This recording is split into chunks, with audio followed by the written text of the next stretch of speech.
My man Czar make tracks like this.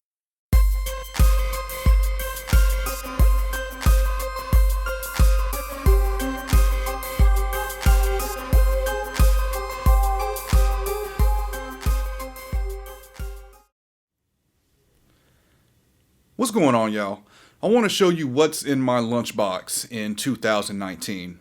So I have three lunchboxes, two 6-slot API lunchboxes, one 8-slot API lunchbox that's empty right now, and I also have the Trident Decadent 10-slot. And I love 500 series, it's no secret. So I want to show you what I'm using in my lunchbox, what I've been using in my lunchbox this year, and we'll see how this changes in the upcoming years. So this is my tracking lunchbox. I've got 4 pre's and 2 compressors, and this is what I take to the studio to track with. It's really set up for me to do vocals since that's what I track the most when I'm carrying this. So the first 2 pre's I have in here are the Little Devil pre and the Neve 511. My go-to has been the Neve 511. It's really quick for me to set up and get going with it. Sometimes I don't like what I'm getting out of the low mids from it, and I'll switch to the Little Devil. The reason I don't go to the Little Devil first is just because the Little Devil takes just a little more time to set up for me. As you increase or decrease the feedback and bias, it will boost the gain or cut the gain.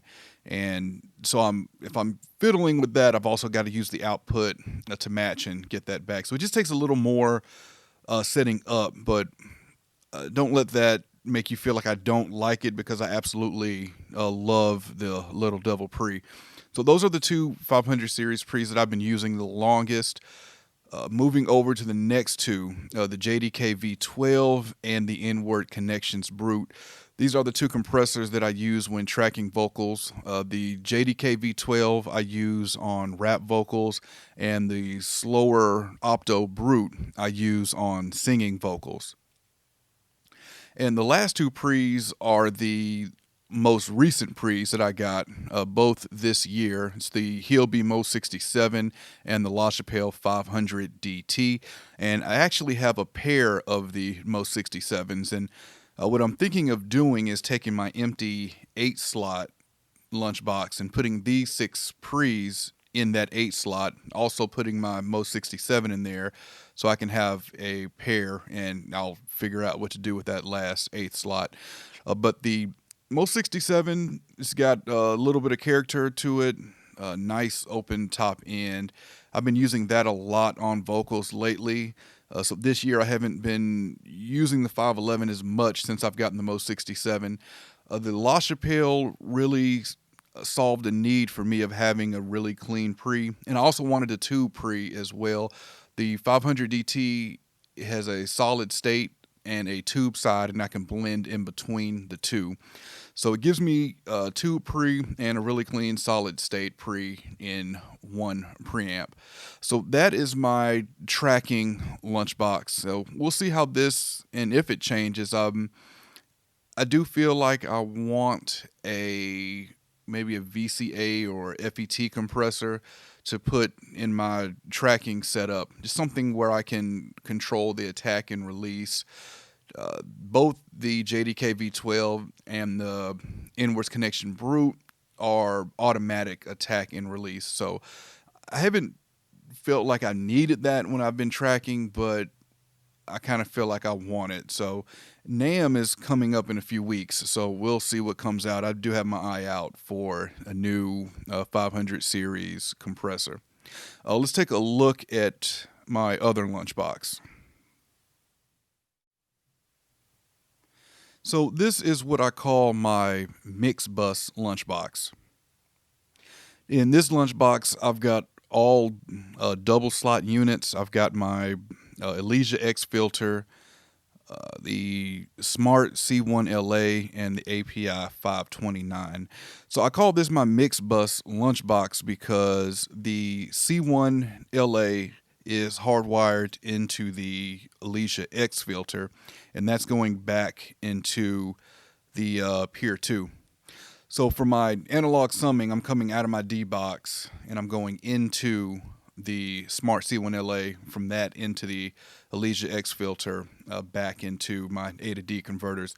So the Elysia X filter is hardwired from the Smart, so I'm not able to use it independently and using it on something else without going through the compressor first, which is the way I wanted it set up. That's fine. I only use the X filter for mix bus.